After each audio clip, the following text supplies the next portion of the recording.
안녕하세요, 부동산 히어로입니다. 이번 영상은 상생임대인 제도, 잘못 활용하면 집주인과 세입자 모두 피해자가 될 수 있다 라는 제목으로 영상을 마련해봤습니다. 사실상 새 정부의 색깔을 담은 첫 번째 부동산 정책이 발표됐는데요. 큰 이점을 가진 정책이지만 모든 정책은 이점이 있으면 맹점도 있기 마련입니다. 정책에 대한 기본적인 해설은 이미 다른 유튜브 채널에서 많이 보셨을 걸로 믿고, 저는 이번 영상에서 지극히 실무적인 내용을 다뤄보겠습니다. 영상이 도움이 되신다면 구독, 좋아요, 진심 어린 댓글 한 줄 부탁드립니다. 자, 상생임대인 제도라는 것이 정확하게 어떤 정책일까요? 본격적인 설명에 앞서서 핵심 내용을 간단하게 살펴보겠습니다. 상생임대인이라는 것은 새로운 계약을 맺을 때 직전 임대료의 5%를 넘지 않는 선에서 임대료를 인상하고 계약을 하는 임대인을 말합니다.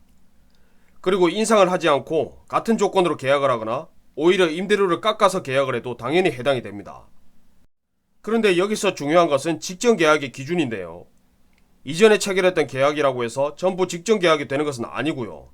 반드시 이전 계약과 새로 맺은 계약의 집주인이 같은 사람이어야 하고, 계약 기간도 최소한 1년 6개월 이상 유지해야 된다는 것입니다. 결국 이 두 가지를 충족하면 집주인에게 거주를 하지 않아도 양도세 비과세 혜택을 주겠다는 것인데요. 결국 집주인이 거주 없이 양도세 비과세를 받기 위해서는 직전 계약 체결 후에 최소 1년 6개월 이상 유지하고 5%를 초과하지 않는 조건으로 기존 세입자와 재계약을 하거나 새 임차인을 받고, 그 상태에서 향후 2년간 그 계약을 잘 유지했을 때 비로소 세금을 면제시켜 주겠다는 겁니다. 결국 최초 계약일부터 최소한 3년 6개월 이상 연속으로 유지를 해야 비과세를 받을 수 있다는 말이 되겠네요. 자, 그렇다면 지금부터는 지극히 실무적인 이야기를 해보겠습니다. 이제부터 본격적으로 상생임대인 제도가 적용이 될 텐데, 가장 문제가 되는 부분이 무엇일까요? 당장 생각해 볼 수 있는 것은 바로 세입자의 조기 계약 해지가 불가능해진다는 겁니다. 많은 분들이 아직도 잘못 알고 있는 부분이, 임대차 계약을 체결한 상태에서 세입자가 나가겠다고 집주인에게 통보를 하면 무조건 3개월 뒤에 효력이 발생하는 것으로 알고 있다는 것입니다. 그런데 이 경우는 묵시적 갱신 상태나 계약갱신 청구권을 행사한 연장계약에 한해서만 해당이 되고, 최초에 맺은 본계약은 해당이 되지 않는다는 겁니다. 한마디로 아무리 세입자가 나가겠다고 통보를 해도 집주인이 허락하지 않으면 세입자 마음대로 계약을 끝낼 수 없습니다. 물론 지금까지는 세입자가 일찍 나가겠다고 하면 시세대로 새로운 세입자를 받을 수 있으니까 무조건 받아들였지만, 이제부터는 최소한 1년 6개월을 채우지 않고 세입자가 나가면 다시 세입자를 구해서 그때부터 다시 1년 6개월을 채워야 되기 때문에 웬만해서는 집주인이 허락해주지 않을 겁니다.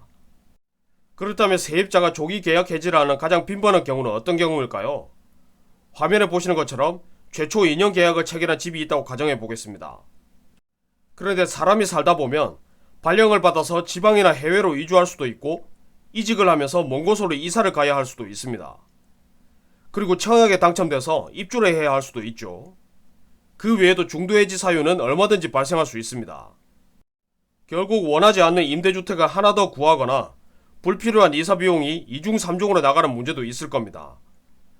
그리고 집주인은 섣불리 세입자의 조기 해지 요구를 받아줬다가 다시 임대기간을 채우느라 집을 팔고 싶을 때 팔지 못하거나 경우에 따라서는 내지 않아도 될 막대한 양도세가 발생할 수도 있습니다.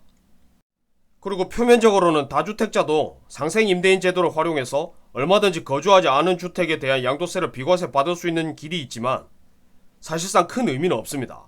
왜 그럴까요? 실거주하는 주택 한 채와 투자한 주택 한 채씩을 보유한 2주택자가 있다고 가정해 보겠습니다. 물론 그렇지 않은 경우도 간혹 있겠지만, 대부분 실거주하는 주택이 입지도 더 좋을 것이고 가격도 더 비쌀 겁니다. 물론 투자한 주택보다 가격도 더 많이 올랐을 것이고, 팔았을 때 당연히 양도세도 더 많이 나오겠죠. 물론 정책상 이론적으로는 실거주하는 집을 먼저 팔고 투자한 주택을 거주하지 않아도 양도세를 비과세 받을 수 있습니다.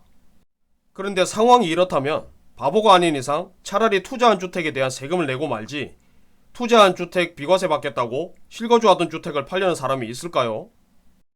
사실상 다주택자가 투자로 보유한 주택은 비과세가 불가능하다고 보는 것이 맞고, 어중간하게 5%만 올리고 비과세를 기대하기보다는 차라리 시세대로 새로운 세입자를 구하는 것이 더 이득이 될 수도 있습니다.